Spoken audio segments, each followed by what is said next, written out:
नमस्कार। कभी ऐसा फील होता है कि पूरा दिन बिजी तो रहे पर दिन के आखिर में लगा कि कुछ प्रोडक्टिव हुआ ही नहीं। आज हम स्टीफन कोवी की जबरदस्त किताब the 7 habits of highly effective people का सार समझेंगे। तो चलिए सीधे उन आइडियाज में उतरते हैं जो सच में काम करते हैं। कभी ऐसा लगता है कि जिंदगी की गाड़ी चल तो रही है पर स्टीयरिंग व्हील किसी और के हाथ में है।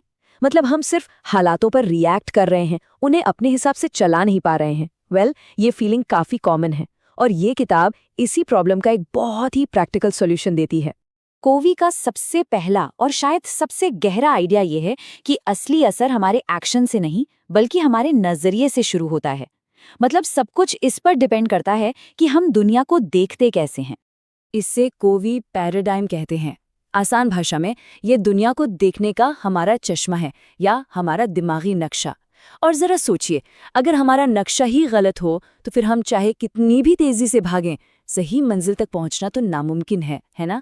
इस बात को समझने के लिए एक छोटी सी कहानी लेते हैं। इमेजिन कीजिए आप एक शांत सबवे में बैठे हैं। एक आदमी अपने बच्चों के साथ अंदर आता है और उसके बच्चे आते ही पूरे डिब्बे में चिल्लाने, दौड़ने और सबको परेशान करने लगते हैं। अब सोचिए आपका पहला रिएक्शन क्या होगा? जाहिर है गुस्सा आएगा, चिढ़ होगी, मन में यही आएगा ना, यार ये कैसा आदमी है, अपने बच्चों को संभालता क्यों नहीं? आपका नजरिया फौरन आपको बताएगा कि ये एक लापरवाह पिता है। आखिरकार आप हिम्मत करके उस आदमी से कुछ कहते हैं। वो आपकी तरफ खाली नजरों से देखता है और कहता है, ओह माफ करना, हम अभी हॉस्पिटल से आ रहे हैं, करीब 1 घंटे पहले ही इनकी माँ की डेथ हुई है। और बस 1 सेकंड में सब कुछ बदल जाता है। आपका सारा गुस्सा और चिढ़ हवा हो जाती है और उसकी जगह ले लेती है गहरी हमदर्दी। देखिए सिचुएशन तो वही है, पर सिर्फ एक नई जानकारी ने आपका पूरा नजरिया, आपका पूरा पैराडाइम ही बदल दिया। यही पावर है पैराडाइम शिफ्ट की। तो इसी समझ के साथ कोवी हमें हैबिट्स की तरफ ले चलते हैं। पहली 3 हैबिट्स को वो कहते हैं प्राइवेट विक्ट्री। ये दूसरों पर डिपेंडेंट होने से इंडिपेंडेंट बनने का सफर है, जहां हम सबसे पहले खुद को जीते हैं। तो ये 3 स्टेप्स क्या हैं? पहला, प्रोएक्टिव बने। दूसरा, अंत को ध्यान में रखकर शुरू करें। और तीसरा, जरूरी काम पहले करें। चलो इनको फटाफट समझते हैं। पहली हैबिट है बी प्रोएक्टिव। इसका सिंपल सा मतलब है अपनी जिंदगी की ड्राइविंग सीट पर खुद बैठना।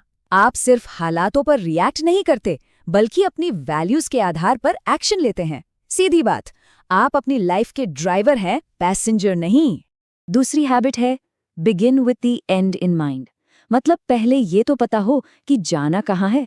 अपने लिए एक क्लियर विजन रखना। ये बिल्कुल वैसा ही है जैसे किसी सफर पर निकलने से पहले मैप देखना। डेस्टिनेशन क्लियर होगी तभी तो सही रास्ता पकड़ेंगे ना। और तीसरी हैबिट है पुट फर्स्ट थिंग्स फर्स्ट।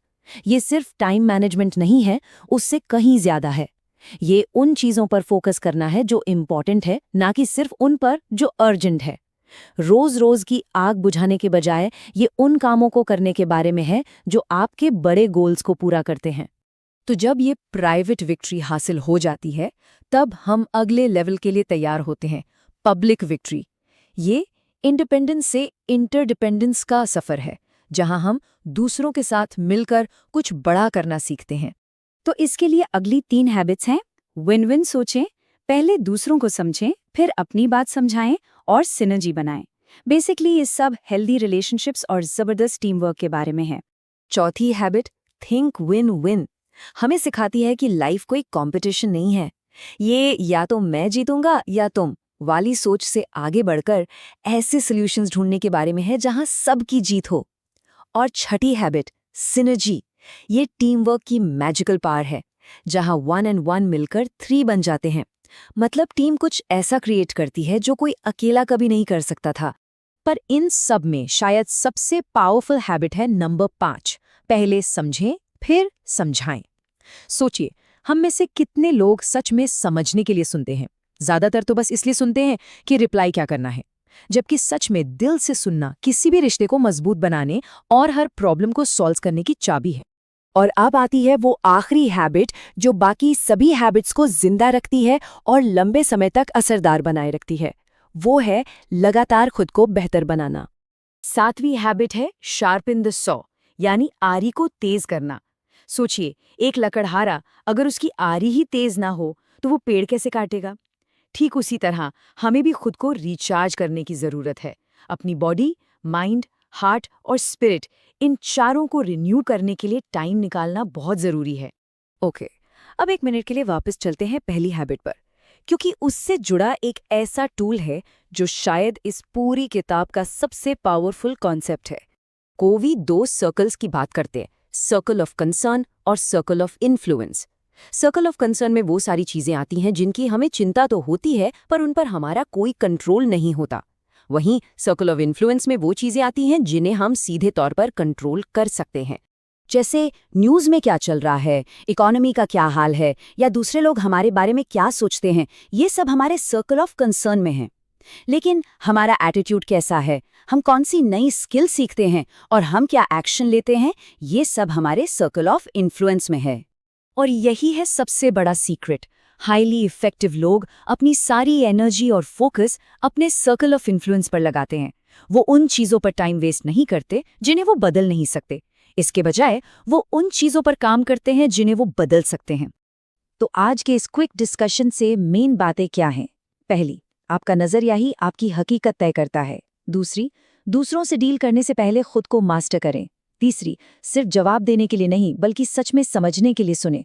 और चौथी, अपनी एनर्जी उन चीज़ों पर लगाएं जो आपके कंट्रोल में हैं। तो अब बस एक सवाल के साथ इस डिस्कशन को ख़त्म करते हैं। आपके सर्कल ऑफ इन्फ्लुएंस में ऐसी कौन सी एक छोटी सी चीज़ है जिस पर आप आज अभी कोई एक्शन ले सकते हैं? एक छोटा सा स्टेप ही सही, पर शुरुआत करना ज़रूरी है।